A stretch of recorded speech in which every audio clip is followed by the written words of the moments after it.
Kaliningrad फिर से Europe से अलग कर दिया गया है। पिछली चर्चा में बाल्टिक राज्यों ने पावर ग्रिड डिस्कनेक्ट किया था, जिससे यह क्षेत्र अंधेरे में डूब गया।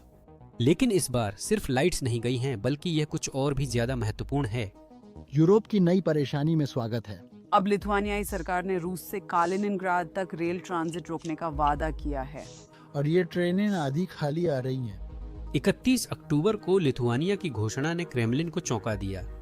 दशकों के सहयोग के बाद लिथुआनिया ने रूसी पेट्रोलियम उत्पादों की रेल ट्रांजिट रोकने की घोषणा की।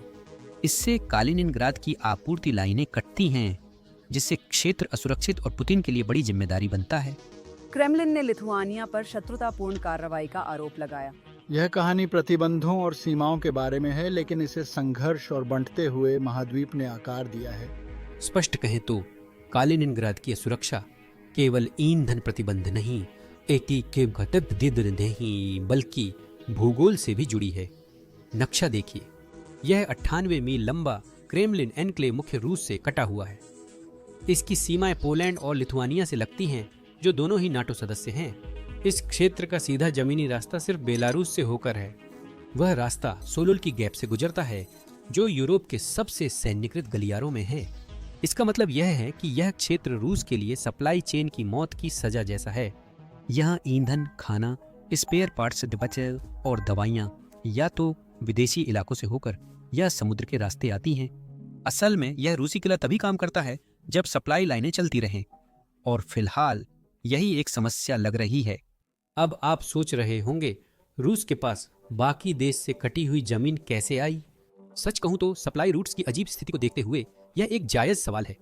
तो यह समझने के लिए कि हम यहाँ कैसे पहुंचे, चलिए थोड़ा पीछे चलते हैं। कालिनिनग्राद हमेशा से रूसी नहीं था। यह 1945 तक पूर्वी प्रशिया की राजधानी कुनिग्सबर्ग था। द्वितीय विश्व युद्ध के बाद स्टालिन ने इसे मिला लिया, जर्मनों को निकाला और सोवियत लोगों से आबाद किया। उसके बाद दशकों तक यह सोवियत सैन्य केंद्र रहा, जिसे वार्सा संधि ने संरक्षित किया। 1991 में सोवियत संघ के पतन के बाद सब कुछ बदल गया। मेरा मतलब है सब कुछ। रूस ने अपना बफर जोन खो दिया जब लिथुआनिया और पोलैंड संघ से अलग हो गए। 2004 तक दोनों नाटो और यूरोपीय संघ में शामिल हो गए थे। रातों रात कालिनिनग्राद मुख्य भूमि से कटकर भू राजनीतिक अनाथ बन गया, पर अब भी पूरी तरह हथियारों से लैस है। इससे ऐसी स्थिति भी बन गई जहां यह क्षेत्र अब अपने पड़ोसियों पर निर्भर हो गया, जो अपनी इच्छा से यहां आने जाने वाली चीजों को नियंत्रित कर सकते थे। तब से यह रणनीतिक चौकी बना है। यही विरोधाभास है। मॉस्को जितना कालिनिनग्राद की रक्षा में निवेश करता है, यह क्षेत्र उतना ही उन रास्तों पर निर्भर हो जाता है जो उसके नियंत्रण में नहीं है। वैसे कालिनिनग्राद की सैन्य भूमिका छोटी नहीं है। यह छोटा क्षेत्र बाल्टिक फ्लीट का घर है, जो रूस को बाल्टिक सागर में ताकतवर बनाता है। इस्कंदर मिसाइलें, जो परमाणु वारहेड ले जा सकती हैं, इस इलाके में बगीचे के फूलों की तरह फैली हैं। रडार स्टेशन पूरे क्षेत्र की निगरानी कर रूस के पश्चिमी हिस्से की रक्षा करते हैं। सिर्फ एहतियातन अगर कुछ हो जाए। लेकिन इसमें एक पेंच है। उस ताकत को ईंधन, स्पेयर पार्ट्स और रखरखाव चाहिए। वही सड़कें और रेलवे सैन्य सामान के साथ किराने, दवाइयाँ और निर्माण सामग्री भी लाते हैं। मैं ये इसलिए बता रहा हूँ क्योंकि किला तभी चलता है जब सप्लाई लाइनें चलें। कालिनिनग्राद सैन्य शक्ति के बावजूद सप्लाई लाइन पर निर्भर है। जब सप्लाई लाइनें बाधित होती हैं, सख्त बातें दरारें नहीं भर सकती। और इस बात को और भी मजबूत करने के लिए कालिनिनग्राद सिर्फ एक सैन्य अड्डा नहीं है, यह लगभग 10 लाख लोगों का घर भी है। नागरिक रडार टावरों और मिसाइल साइलों की छाया में रहते हैं। स्कूल, अस्पताल और अपार्टमेंट ब्लॉक नौसेना सुविधाओं के साथ जगह साझा करते हैं। बेस रूस से आने वाले डीजल पर चलते हैं। दुकानों में वही सामान मिलता है जो सैन्य माल के साथ उन्हीं रेलवे लाइनों से आता है। यह एक दोहरी पहचान है, आधा किला, आधा अपना शहर। जो एक सामान्य लॉजिस्टिक्स नेटवर्क जैसा दिखता है, वह असल में एक दबाव बिंदु है जो दबाए जाने का इंतजार कर रहा है। और जब उस नेटवर्क में बाधा आती है तो यह सिर्फ असुविधा नहीं होती, यह एक श्रृंखला प्रतिक्रिया है जो सेना और आम नागरिकों दोनों को सजा देती है। और यही लिथुआनिया ने किया है। इससे दबाव और बढ़ा है। 31 अक्टूबर को राज्य रेलवे एलटीजी ने कहा कि 21 नवंबर से वह लुकोइल और रोसनेफ्ट जैसी प्रतिबंधित कंपनियों से रूसी पेट्रोलियम उत्पादों का परिवहन बंद करेगा। संदेश साफ था, अब और ईंधन या अपवाद नहीं। यह अचानक बदलाव नहीं था। ईयू ने 2022 में ही रूसी तेल के ट्रांजिट पर प्रतिबंध लगा दिया था, लेकिन लिथुआनिया ने मानवीय जरूरतों के लिए कालिनिनग्राद की आपूर्ति बनाए रखने के लिए अस्थायी छूट दी थी। अब वह छूट अमेरिका और ब्रिटेन के रूस की ऊर्जा कंपनियों पर नए प्रतिबंधों से खत्म हो गई है। लिथुआनिया ने न तो इसे रोकने की कोशिश की और न ही इसका असर कम करने की। उसने प्रतिबंधों के साथ कदम मिलाया और दरवाजा बंद कर दिया। आंकड़े दिखाते हैं कि चीजें कितनी तेजी से बदलीं। 2024 में लिथुआनिया ने 3,71,000 टन लुकोइल ईंधन को कालिनिनग्राद भेजा। इस साल यह 1,94,000 रह गया। अब यह शून्य है, नल बंद है और वापसी का कोई सवाल नहीं। अधिकारियों का कहना है कि वे सिर्फ कानून का पालन कर रहे हैं, यूरोपीय संघ की जिम्मेदारियां निभा रहे हैं और पश्चिमी प्रतिबंधों का सम्मान कर रहे हैं। लेकिन मॉस्को इसे कुछ और ही मानता है। मॉस्को इसे कलिनिनग्राद पर दबाव की रणनीति मानता है, जिसमें उसकी स्थिति और अलगाव का लाभ उठाया जा रहा है। अपमान पर चोट यह है कि समय भी सबसे खराब है। सर्दी करीब आ रही है और कलिनिनग्राद के पास ईंधन का भंडार सीमित है। इस समय हर देरी उसकी काम करने की क्षमता को और कमजोर कर रही है। जो कभी रूसी शक्ति की गर्वित चौकी थी, अब इंजन चलाने के लिए जूझ रही है।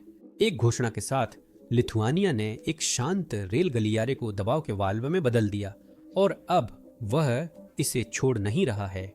दिलचस्प बात यह है कि सिर्फ लिथुआनिया ही नहीं, पोलैंड भी किनारे बैठा नहीं था। पिछले महीनों में उसने सीमा नियंत्रण कड़े किए और रूस बेलारूस से माल ढुलाई धीमी कर दी। अब कालिनिनग्राद के लिए ईंधन और औद्योगिक आपूर्ति में पोलिश रेलवे पर निर्भरता मुश्किल हो गई है। पोलैंड कालिनिनग्राद के कीमती माल का मुख्य मार्ग रहा है। इसमें डीजल, लुब्रिकेंट्स, धातुएं और वे जरूरी चीजें हैं जो क्षेत्र के डॉक व उद्योग चलाते हैं। अब जांचें कड़ी हो गई हैं, देरी बढ़ गई है और गलती की संभावना कम है। लिथुआनिया ने ईंधन आपूर्ति रोक दी है, पोलैंड भी, और प्रतिबंध लगा रहा है। और जब दोनों पड़ोसी एक ही समय पर दबाव बनाना शुरू कर देते हैं तो कालिनिनग्राद के पास ज्यादा विकल्प नहीं बचते। रूस ने लिथुआनिया और पोलैंड के बीच बोझ बांटने की योजना बनाई थी, लेकिन अब वह योजना विफल हो रही है। अब लॉजिस्टिक्स बहुत धीमी हो गई है। एक ऐसे क्षेत्र के लिए जिसे ताकत दिखाने के लिए बनाया गया था, इस तरह के दबाव को नजरअंदाज करना काफी मुश्किल है। यह स्पष्ट करता है कि कालिनिनग्राद के पास आसान रास्ते नहीं हैं और पड़ोसी नियम सख्त होने पर लॉजिस्टिक्स कठिन हो जाती है। पर्दे के पीछे यह लॉजिस्टिकल नाकामी महंगी पड़ रही है। कालिनिनग्राद की आपूर्ति के लिए मॉस्को को बाल्टिक सागर पार आपातकालीन शिपमेंट, फेरी, बार्ज, और छोटे टैंकरों से माल ढुलाई करनी पड़ रही है। अब क्रेमलिन को हर टन डीजल की कीमत पिछले साल से लगभग दोगुनी चुकानी पड़ रही है। मॉस्को के अधिकारी भले ही इसे स्वीकार न करें, लेकिन कालिनिनग्राद पर खर्च हर अतिरिक्त रूबल मोर्चे या घरेलू कल्याण में नहीं लग पा रहा है। मुझ पर विश्वास कीजिए, दोनों क्षेत्रों को पैसों की सख्त जरूरत है। यह एनक्लेव अब बजट पर बोझ है। स्थानीय ईंधन डिपो अब अनियमित आपूर्ति पर निर्भर हैं, जिससे मॉस्को का आपातकालीन भंडार तेजी से खत्म हो रहा है। रूसी वित्त मंत्रालय ने क्षेत्रीय मजबूती के खर्चों के लिए नए परिवहन ऋण मंजूर किए हैं। यह नौकरशाही शब्दावली है। इसका असली मतलब है कि किसी भी कीमत पर कालिनिनग्राद में बिजली चालू रखना। काफी पागलपन है ना? जो कभी ताकत का प्रतीक था, वह अब एक महंगा बोझ बनता जा रहा है। एक फंसा हुआ किला जो सिर्फ चालू रहने के लिए और जहाज और ईंधन और पैसे की मांग करता रहता है। पीछे हटने की वजह से कालिनिनग्राद पर तेज और गहरा असर पड़ा है। पहले कालिनिनग्राद का करीब 40% परिष्कृत ईंधन लिथुआनिया से ट्रेन से आता था। वे ट्रेनें सिर्फ सुविधाजनक ही नहीं बल्कि जरूरी भी थीं। रेल फेरी तेज, सस्ती है और क्षेत्र की सप्लाई चेन को सुचारू रखती है। तो जब ट्रेनें धीमी हो गईं, तो बाकी सब कुछ भी धीमा हो गया। डिलीवरी में देरी, ईंधन महंगा हुआ और डीजल या खास तेलों पर निर्भर उद्योगों को भी दिक्कतें होने लगीं। जहां समय बहुत कड़ा है और भंडारण सीमित है, वहां छोटी छोटी देरी भी खेतों, कारखानों और परिवहन प्रणालियों में ऐसे असर डालती है जैसे चलती इंजन में कोई रिंच गिरा दी हो। स्थानीय रिफाइनरियां जितनी भी मदद करने की कोशिश करें, वे सिर्फ एक हद तक ही मदद कर सकती हैं। यह प्रणाली आयात पर निर्भर थी और अब वे आयात देरी और प्रतिबंधों में फंसे हैं, जिन्हें कालिनिनग्राड में कोई नियंत्रित नहीं कर सकता। लिथुआनिया ने कोशिश की कि उनका रवैया संतुलित रहे। अधिकारियों ने जोर देकर कहा कि वे कानून के दायरे में काम कर रहे हैं, किसी को उकसाने की कोशिश नहीं कर रहे। कानूनी भाषा न गैस टैंक भरती है, न बसें समय पर रखती है। कलिनिनग्राड के लोगों पर इसका असर व्यक्तिगत था, सामान्य नहीं। कमी, संघर्ष और मतभेदों के बीच निराशा बढ़ती जाती है। जैसे जैसे ये होता है, सबके मन में सवाल है, सब सामान्य कब होगा? जैसे जैसे संकट गहराता जा रहा है, रूस की जवाबी चालें आकार लेने लगी हैं। क्रेमलिन की प्रतिक्रिया तेज, जोरदार और धमकियों से भरी रही है। अधिकारियों ने इसे शत्रुतापूर्ण और रूस को कमजोर करने की पश्चिमी योजना का हिस्सा बताया। टीवी और अखबारों में मॉस्को का संदेश साफ था, लिथुआनिया अकेला नहीं बल्कि नाटो का गंदा काम कर रहा है। रूसी मीडिया ने इस बात को बार बार दोहराया है, चेतावनी दी है कि कालिनिनग्राद के निवासी यूरोप की आक्रामकता की कीमत चुका रहे हैं। क्रेमलिन समर्थित मीडिया ने इस नाकेबंदी को रूस की अर्थव्यवस्था दबाने की नाटो की साजिश बताया है। लिथुआनिया को भी एक मोहरे के रूप में दिखाया गया, जो ब्रुसेल्स और वॉशिंगटन के इशारे पर काम कर रहा है। रूसी विदेश मंत्रालय ने लिथुआनिया पर आर्थिक आक्रामकता का आरोप लगाया और लुकोइल ने इसे राजनीतिक कारण बताया।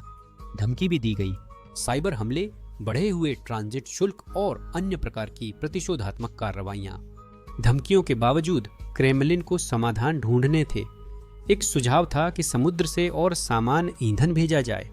तकनीकी रूप से यह तरीका काम करता है क्योंकि कटोनफ के बाद फेरी यातायात 15% बढ़ा है, लेकिन फेरी धीमी, महंगी और खराब मौसम के लिए संवेदनशील होती हैं। वे ट्रेनों की क्षमता या विश्वसनीयता से मेल नहीं खा सकती और सर्दियों में बर्फ या तूफान उन्हें पूरी तरह से रोक सकते हैं। रूस ने साइबर हमलों, व्यापार प्रतिबंधों या अपनी सीमाओं से गुजरने वाले सामानों पर अधिक शुल्क जैसी चीजों के जरिए जवाबी कार्रवाई का भी संकेत दिया है, लेकिन इनमें से हर एक के अपने जोखिम हैं। उदाहरण के लिए, एक साइबर हमला किसी बहुत बड़ी चीज में बदल सकता है। फिर भी मॉस्को के हैकर डीजल की पूरी टंकी नहीं बना सकते। ऐसे में क्रेमलिन ने नया रास्ता खोजा और सोचा कि शायद बेलारूस मदद कर सके। बेलारूस रूस का करीबी सहयोगी है, लेकिन क्रेमलिन के लिए रास्ता आसान नहीं रहा। बेलारूस रूस के लिए सुरक्षा कवच होना था। लिथुआनिया से समस्या होने पर मॉस्को बेलारूस की रेल लाइन पर निर्भर रह सकता था। वही रेल लाइन जो हर महीने 1 मिलियन टन से अधिक सामान कालिनिनग्राद पहुंचाती थी। यह रेल लाइन खाने पीने की चीजों, धातुओं, डीजल और पेट्रोल सब कुछ ले जाती थी। यह सरल, प्रभावी और बिना रोक टोक के थी, या कम से कम क्रेमलिन को ऐसा ही लगता था। फिर आया 24 अक्टूबर। उस सुबह जल्दी कुछ अजीब सा सीमा पार तैरता हुआ आया। बेलारूस से लिथुआनिया की ओर एक विशाल हीलियम गुब्बारा बहता हुआ चला आया। शुरुआत में यह बेगुनाह लगा, लेकिन जब वह एक महत्वपूर्ण रडार स्टेशन के ऊपर से गुजरा तो अधिकारियों को एहसास हुआ कि उसमें सैकड़ों डिब्बे, तस्करी की सिगरेट और एक ट्रैकिंग डिवाइस भरी हुई थी। इससे अलार्म बज उठे, लड़ाकू विमान भेजे गए, 2 हवाई अड्डे बंद हुए और कई उड़ानों का रास्ता बदला। इससे पहले कि कोई भी शांत हो पाता, उसी दिन 3 और गुब्बारे उसी रास्ते पर दिखाई दिए। लिथुआनिया के लिए यह मजाक नहीं था, बल्कि जानबूझकर किया गया एक संदेश था जिसे वे अनदेखा नहीं कर सकते थे। 5 दिन बाद 29 अक्टूबर को उन्होंने कड़ा जवाब दिया और 5 को बंद कर दिया। बेलारूस की 6 प्रमुख सीमाओं में से केवल एक खुली रही, वो भी सिर्फ राजमुन्य व बेसोस पतिमदी राजनयिकों, यात्रियों और स्वीकृत माल के लिए जो कालिनिनग्राद जा रहा था। रूस से आने वाले ईंधन ट्रकों को पूरी तरह से लौटा दिया गया। असर दिखने में ज्यादा समय नहीं लगा। थोड़ी ही देर में ट्रकों की कतारें मीलों तक फैल गईं। ड्राइवरों को गर्म रहने के लिए घंटों इंजन चालू रखना पड़ा, जिससे वही ईंधन जल गया। बेलारूस ने जवाब में सभी यूरोपीय संघ के ट्रकों पर अपनी सड़कों के इस्तेमाल पर रोक लगा दी, जिससे कई वाहन फंस गए और उनका माल खराब होने लगा। नतीजा था अफरा तफरी। बेलारूस के रास्ते कालिनिनग्राद जाने वाला माल कुछ ही दिनों में 2/3 से भी ज्यादा घट गया। पहले जो ट्रेनें 1.5 दिन में पहुंचती थीं, अब जांच और कागजात की कमी से देर से पहुंचने लगीं। फेरी सेवाओं ने मदद की, लेकिन बंदरगाह इतनी भीड़ नहीं संभाल पाया। खराब मौसम से हालात और बिगड़ गए और सिस्टम जाम हो गया। रूस के पास अब कम विकल्प हैं, लेकिन उसके पास एक बैकअप प्लान है जो बंदरगाह में तैर रहा है। मार्शल वासिलेव्स्की एक फ्लोटिंग स्टोरेज और रिगैसिफिकेशन यूनिट है जो 2019 से कालिनिनग्राद के पास लंगर में है। मॉस्को ने इसे इमरजेंसी बैकअप के तौर पर तैनात करने के लिए $300 मिलियन खर्च किए। कागजों पर यह 27 अरब घन मीटर गैस सालाना अनलोड कर सकता है, जो क्षेत्र को बिजली देने के लिए काफ़ी है अगर हालात खराब हों। लेकिन इसमें दिक्कत है, गैस लाने को LNG टैंकर चाहिए, जिन्हें सुरक्षित डॉक के लिए बर्फ रहित पानी और शांत समुद्र चाहिए। नवंबर 2025 में बाल्टिक सागर जल्दी जम गया था। आइस ब्रेकरों ने रास्ता साफ करने में कामयाबी पाई लेकिन उस महीने केवल 2 खेप ही वहां तक पहुंच पाईं। हर टैंकर 1,70,000 घन मीटर गैस लाता है, जो कालिनिनग्राद को 12 दिन तक ही चल सकती है। और क्योंकि टर्मिनल के स्टोरेज टैंक आपातकाल के लिए जगह छोड़ने के लिए 75% पर ही सीमित हैं, इसलिए यह बफर मुश्किल से 1 हफ्ते तक ही चलता है। हालात तब और खराब हो जाते हैं जब क्रू को लिक्विफाइड नेचुरल गैस को पाइपलाइन से भेजने से पहले -162 डिग्री सेल्सियस तक ठंडा करना पड़ता है। और हर देरी में सिस्टम को चालू रखने के लिए अतिरिक्त ईंधन जलाना पड़ता है। अधिकारियों का दावा है कि टर्मिनल ने कलिनिंग्राड को ऊर्जा में आत्मनिर्भर बना दिया, लेकिन असलियत अलग है। इससे यह क्षेत्र मौसम पर निर्भर हो जाता है। इस साल सर्दी जल्दी आ गई। यह कहा जाए तो गैस के मामले में एक अनिश्चितता है, एक जीवन रेखा जो फिलहाल बनी हुई है। यह बेलारूस से लिथुआनिया होते हुए कालिनिनग्राद तक जाने वाली पाइपलाइन है। 2015 में साइन हुआ 10 वर्षीय समझौता 31 दिसंबर 2025 को खत्म होगा। और जैसे जैसे वह समय सीमा तेजी से नजदीक आ रही है, दबाव बढ़ता जा रहा है बंद दरवाजों के पीछे। लिथुआनिया की एम्बर ग्रिड और रूस की गैसप्रोम बातचीत में उलझी हुई हैं, लेकिन यह कोई शांत तकनीकी चर्चा नहीं है। लिथुआनिया छोटी अवधि का विस्तार और अधिक शुल्क चाहती है। वह ट्रांजिट से हर साल 12-20 मिलियन यूरो कमाती है। यह साफ है कि अगर रूस गैस आपूर्ति चाहता है तो उसे ज्यादा भुगतान करना होगा, राष्ट्रपति नौसीदा ने साफ कहा। उन्होंने यहाँ तक कहा कि अगर यह सौदा विल्नियस के लिए फायदेमंद है तो इसे आगे बढ़ाने में कोई वजह नहीं है कि मना किया जाए। यह सिर्फ इशारा नहीं, बल्कि यह संकेत है कि लिथुआनिया इस पाइपलाइन से हर लाभ उठाने को तैयार है। और ये सिर्फ 2 देशों की नहीं, यूरोपीय संघ भी इस पर नजर रख रहा है। यूक्रेन हमले के बाद लिथुआनिया ने रूसी गैस आयात बंद किया और वह मॉस्को को राहत देने के पक्ष में नहीं है। कैलिनिनग्राद की पाइपलाइन अब प्रेशर वॉल्व बन गई है और हर घन मीटर गैस रणनीतिक खेल का हिस्सा है। कैलिनिनग्राद के लिए दांव बहुत ऊंचे हैं क्योंकि हीटिंग, पावर प्लांट और उद्योग उसी पाइपलाइन पर निर्भर हैं। अगर समझौता टूटता है तो सिर्फ ठंडे घर नहीं, बिजली गुल उत्पादन रुकना और फंसी आबादी भी समस्या है। रूस के पास बेहतर विकल्प भी नहीं है। बाल्टिक सागर के पार तरल प्राकृतिक गैस भेजना धीमा, महंगा और असुरक्षित है। नई संरचना बनाने में सालों लग सकते हैं। ईंधन की आपूर्ति बाधित होने पर गैस खोने से कालिनिनग्राद असुविधा से संकट में पहुंच जाएगा। अब पाइपलाइन चल रही है पर कोई गारंटी नहीं। यह उलटी गिनती है और लिथुआनिया घड़ी थामे है। इन कारणों से कालिनिनग्राद हर ओर से दबाव में है। लिथुआनिया की ईंधन नाकाबंदी से आपूर्ति धीमी हो गई है। फेरी जहाज रफ्तार नहीं पकड़ पा रहे। मौसम बार बार बाधा है। बेलारूस वाला रास्ता जो कभी मॉस्को की बैकअप योजना था, अब मुश्किल से चल पा रहा है।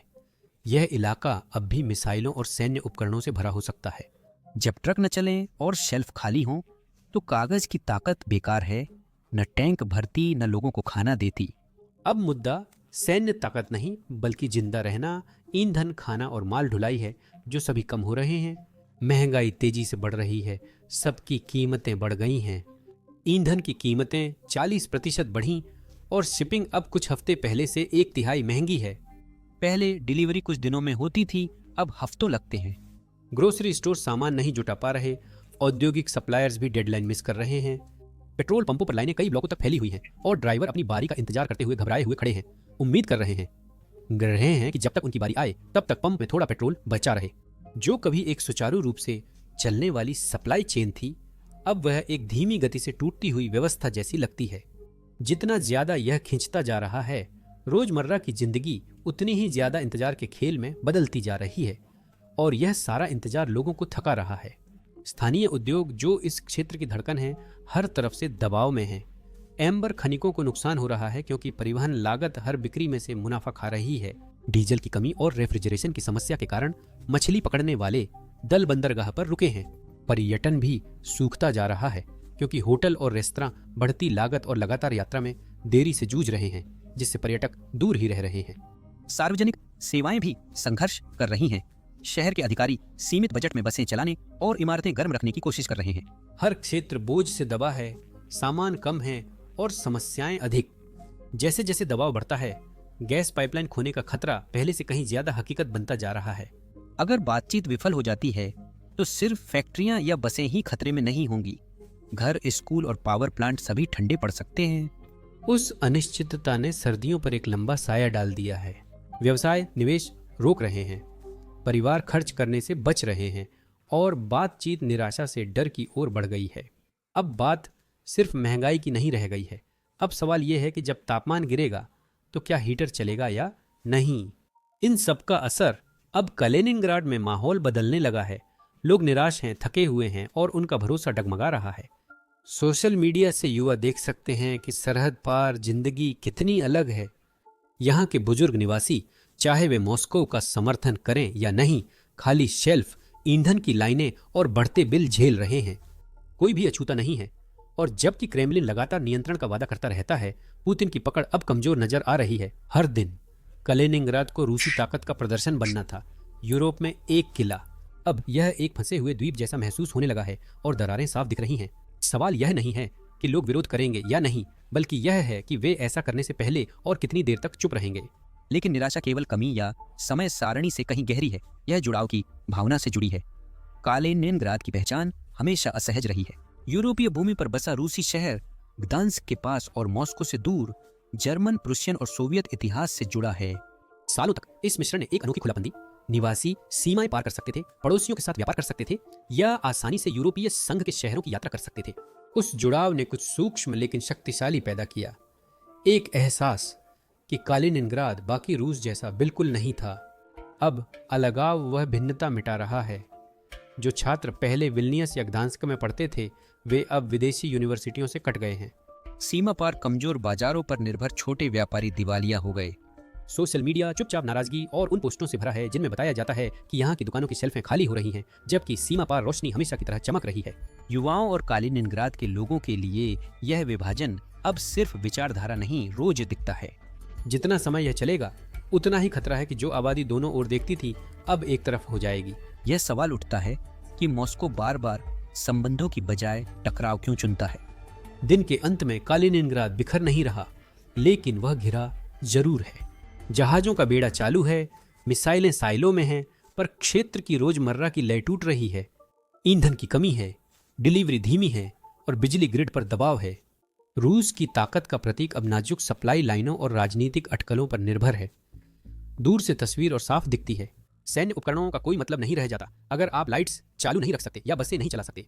असली ताकत सिर्फ ये नहीं है कि आप किसे धमका सकते हैं, बल्कि ये है कि आप क्या बनाए रख सकते हैं। और कालिनिनग्राड वाकई में कुछ भी बनाए रखने के लिए जूझ रहा है। जब पूरी दुनिया देख रही है, कालिनिनग्राड एक क्षेत्रीय टकराव से कहीं बड़ा बन गया है। यह मॉस्को की महत्वाकांक्षाओं के सामने रखा गया एक आईना है। यह इस बात का प्रतिबिंब है कि कैसे ताकत के बल पर बनाई गई शक्ति लॉजिस्टिक्स पर लड़खड़ा सकती है और कैसे भूगोल चुपचाप साम्राज्यों को विनम्र बना सकता है। जो कभी यूरोप को रूस की ताकत दिखाता था, अब रूस को उसकी सीमाएं याद दिला रहा है। एनक्लेव इसी का प्रतीक है। यह सिर्फ प्रतिबंध या ईंधन की कमी नहीं, बल्कि उस दौर के खत्म होने का संकेत है जब सैन्य उपकरण प्रभाव तय करते थे। कालिनिनग्राड कभी रूस की ताकत था, अब उसकी नाजुकता दिखाता है। इंजन जितनी देर खामोश रहते हैं, सच्चाई उतनी जोर से सुनाई देती है। देखने के लिए धन्यवाद।